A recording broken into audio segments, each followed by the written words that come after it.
picking it up from there, we are going to go through this a little more quickly because we skipped some watch party stuff and we really want to catch people up. Yes. So we have some comments from you that I think... So we watched 17, 18, 19 and 20. So just... what's the quick takeaway? What happened? All right. Well, actually, a good segue into this is Tyler DeBoer. I hope I pronounced your name right. Talking about episode 17 says, well, welcome back, Honda. You've really changed. We don't have time to focus on you because Shinsuke, the go-between editor, dropped a bomb on Musani. Man, Taro seems like a good employee compared to you. For an upcoming event, Third Girl needs a PV and only has 13 days to complete it. So these preview sort of videos that they promote, promotional videos. I'm sorry, I said that wrong. I think it's a promotional video. Yeah. And you actually see those all the time in anime. It sort of gives you a bit of a teaser about what the show is about and what the anime style is. And so this whole episode was about turning out this PV, and they only have like 13 days to complete it. And of course, it's a super stressful event that isn't helped by some people's very snotty, poor attitude, which really sucks. I really liked this episode. Also, there's another comment that says, this is from Giselle Del Silva. I'm sorry, I'm bad at pronouncing Giselle names. Del Silva. So saying, Taro feels refreshing compared to how irritating Shinsuke is. I love seeing the relationship between Emma and Kunogi. Emma knows just how to mentor her. All the girls are growing up so much. Yeah, I agree that, I mean, like, Shinsuke is the word. Like, anyone who makes Taro look better. Yeah, right. That takes some effort. That does take some effort. I mean, we've talked about Taro before. Yeah. He's... Gotta say. Yeah. Shinsuke he kind of sucks. Yeah. Moving right along to episode 18, we have Neto Del Toro says, well, in hindsight, it is kind of her fault for not taking more into consideration that the studio she outsourced that extra work to is called Titanic Studio. Oh, wait, who's Neto talking about? Yeah, Miyamori. Yeah.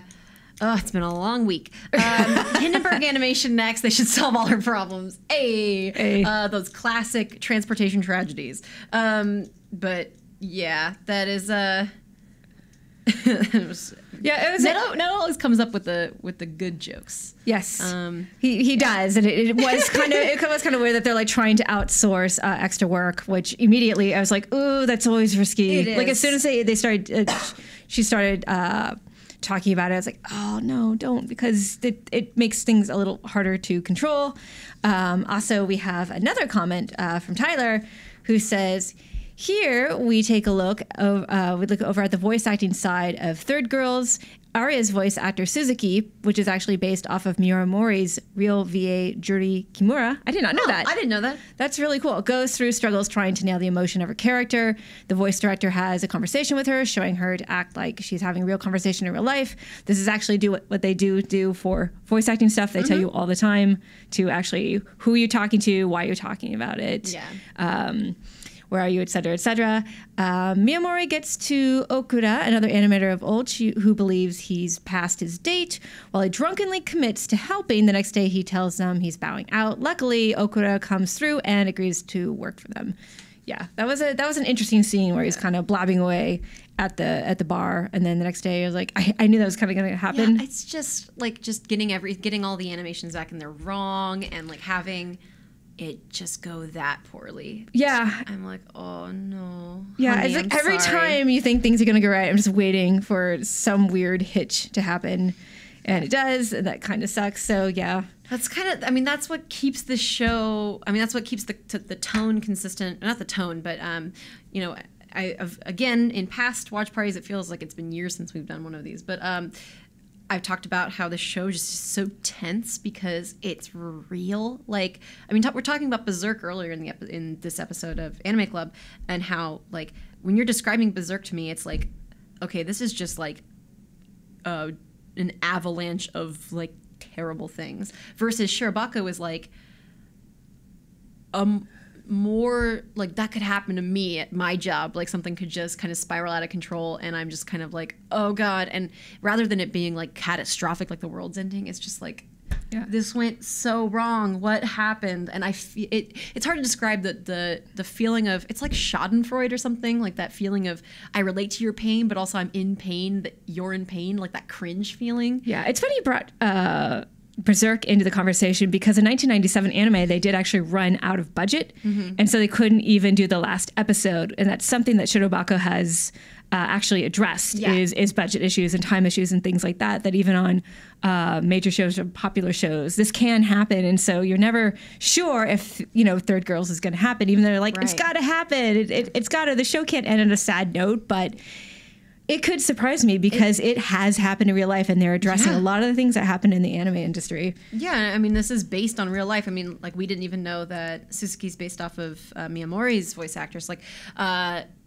this show is so rooted in real experiences, even though it's not a play-by-play of it's not a documentary about the anime industry. It is reflective of things that actually happen, and it's very likely, like, coming from this episode, like, oh man, this might actually just not get done. Oh my god. Yeah. So moving on to episode 19, did you catch any? Is the quote here. It says, Miyamori starts feeling panicked about all the problems, and that's when Yano comes back to work. Yano first goes to Studio Titanic and takes over things there. Oh my god. And then Neto's back with another Titanic metaphor. It says, if laziness was Titanic Studios' iceberg, then Yano-san just came and punched it away. I like that. I like the image of someone punching an iceberg. That's kind of amazing. Yeah. I can't remember if it was this episode or the next episode where Shinsuke finally gets yelled at. Not yelled at, but basically they finally all blur together. Yeah, they've blurred. Sorry guys, it has been a really long week for us because I watched all of these in a row earlier this week, and now I'm getting them. But that was the most cathartic episode in a while, because it's like you always want Taro to get yelled at, but he kind of does consistently get up. But this one snotty kid who's creating problems and bringing in people who don't know what they're doing, et cetera, like finally he gets dressed down, and rather than get fired, it's because I think he's had like multiple jobs. I think they allude to the fact that he's had multiple jobs or something like that. And so the fact that he's not fired at first made me angry. I was like, get out of here, get wrecked. Right. But the fact that they're like, nope, you're going to learn a lesson. Yeah. That's super important, because there's always that one person, right? Like, you're on a project and that one person is not pulling their weight, and they're like, it'll be fine, it'll work out. And this character kept saying that. It's like, it'll be fine, it'll work out, it doesn't matter. And it's like, it does matter. It matters, and things work out when people make them work out. So yeah, it just irritates you when somebody does that. And finally, there was a dress down, and I loved it. Yes. And then, taking a breath and then moving on to episode 20. Yes. Musani is troubled with the scenario for the last episode of Third Aerial Girl Squad. During the meeting, they talk about what they're going to do with the story and somehow also get into the topic of why they're all making anime. And Neto Toro, once again, poses a question to us. What is your, on the lighter side of things, what is your goal in life? Why are you working in the anime industry? Like, that's kind of the question presented. And I wanted to talk about that for us, too. Like, things are difficult. We talk about, I mean, obviously we've kind of had a difficult week here, just with work and how work is, and there's a lot to juggle, and we do a lot, but we still do it. Yeah. And everyone has different answers. Like Miyamori points that out. She's like, everyone has such interesting different answers about why they stick around when things get really difficult. And I think that's worth exploring in any work environment. It's like, I've been at IGN for over 10 years. Yeah. Why the hell do I stay on? Because it's amazing and fun. It can be extremely stressful and hard work, but I feel like I'm part of a family. I feel like it's super rewarding because I get to do something I love, even though there are days where work is just work. But being able to sit here, talk about anime, talk about video games is super important. So even though the pay isn't great and the stress can be huge, I mean, it's you're doing something passionate. Yeah. And I like how some of their answers were just like, just at the end of the day, they're doing what they love. Yeah. That's the thing is, I think about how crazy it is that my job is a job that someone can do.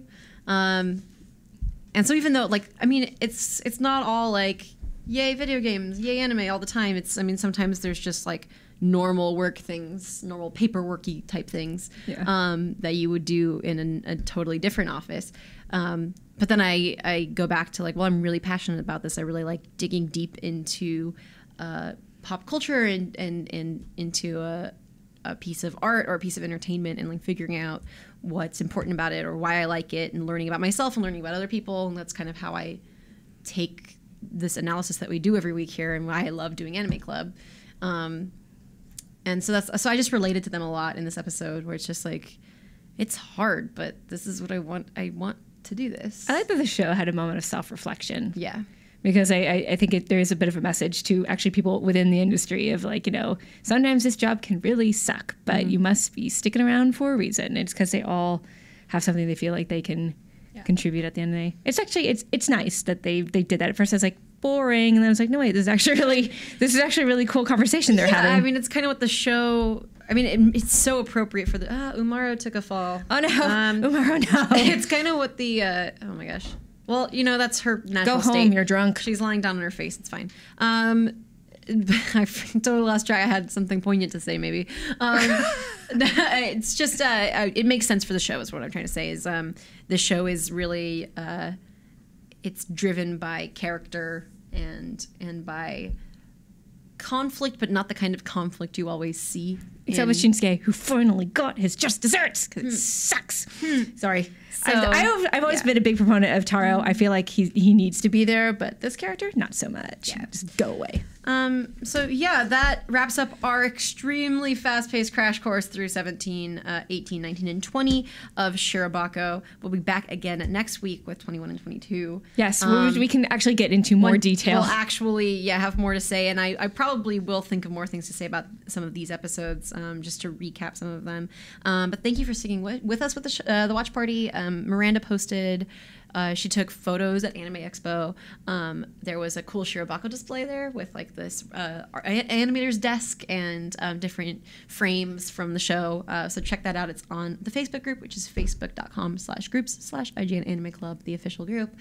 Join us over there to chat more about Shirobako. And we're ramping up for the next watch party pretty soon already. My God, you're right. Because we're already on episode 21 of Shirobako. Yeah, we're getting close to the end. How are we doing this? I don't know, but guys, if you have ideas for our next watch party, start throwing them out there. Start campaigning because... Yep. Yeah. Because this was like the big campaign that everyone wanted. This was a crazy campaign, yeah. Yeah, and now it's like, all right, what's next? I'm sad I couldn't get as deep into it as I wanted to, just because of work circumstances.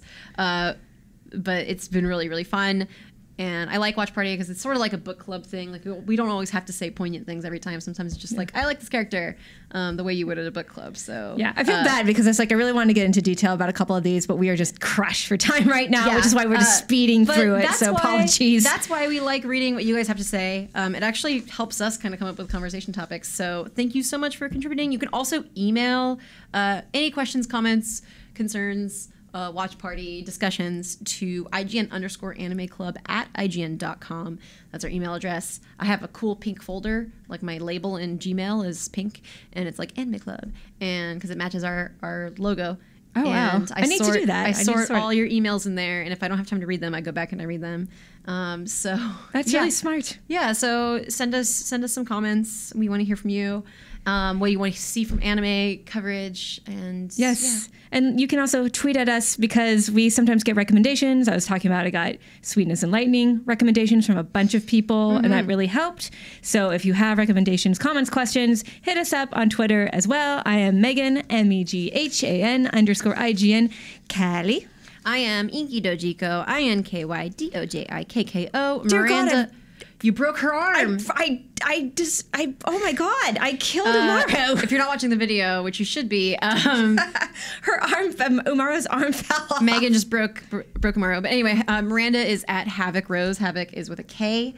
You can tweet at all of us. You can also use the hashtag IGNanime, IGNIME. Thank you for joining us for episode 57. Fixter. Good. Yay, anime. Yay, anime. See you next week, guys. Bye.